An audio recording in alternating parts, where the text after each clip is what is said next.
halt as his eyes locked on hers. Ice invaded her veins, sending shivers of fear dancing along her nerves. He took a step toward her, then shot a look back at the training center. Back to her, then at his wristwatch. With no change in his granite, ice-blue eyes as he gave her one last threatening glare, he whirled and raced toward the woods once again. Like he wanted to put as much distance between him and the building as possible. Foreboding filled her, just as a side door to the training center opened. A young man stood there, his uniform identifying him as one of the trainers. His eyes met hers, just like the hooded man's had only seconds earlier. But this time she knew who the eyes belonged to. Bobby Stevens, a young airman who'd recently finished his tech training. He hesitated, glanced at her, then over his shoulder. Her gut churned with a distinctly bad feeling. With everything that had happened on the base in the last few months, there was only one reason that the man in the hoodie would be so anxious to run when it looked like he would rather do her bodily harm.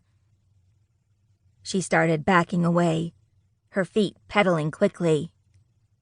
"Run, Bobby! Get away from the building! Something weird is going on!"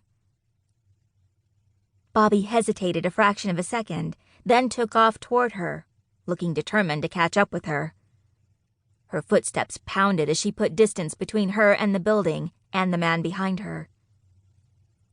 Then an explosion rocked the ground beneath her, and she fell to her knees, her palms scraping the concrete as she tried to catch herself.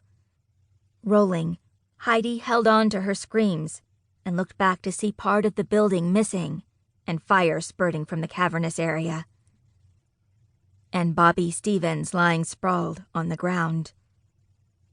People spilled from the buildings close to her, many on their phones, no doubt calling for help.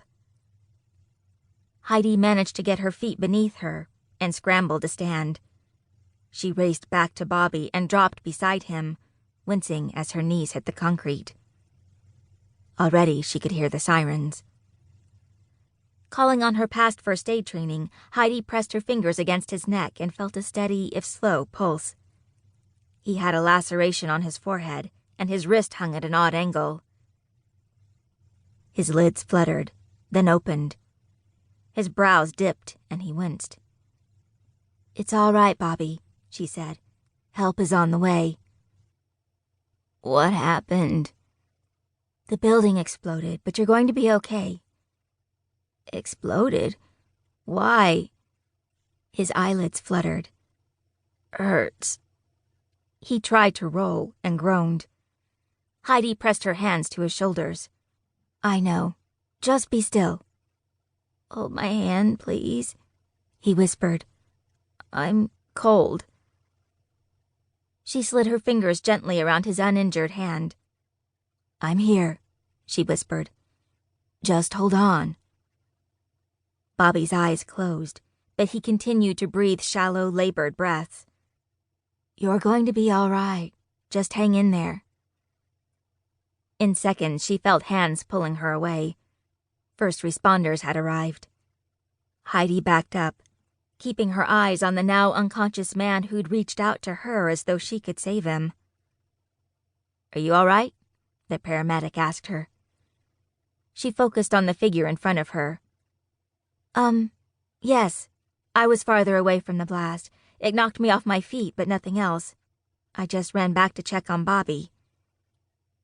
"Your knees are bleeding." She blinked and looked down. "Oh." Blood seeped through her slacks, and now that her attention had been brought to them, her knees throbbed. The paramedic led her to one of the 4 ambulances now lining the street. "Let me just check you out and get these knees bandaged for you." "Yes, okay. Thank you." She drew in a deep breath and let her gaze wander past the crowd that had gathered. Was the bomber watching the building burn? Could he see the firefighters fight against the raging flames? She had a bad feeling about this. A feeling that this was only the beginning of something that might be bigger than any story she'd ever worked on. And she had a feeling that the man who'd done this would be back.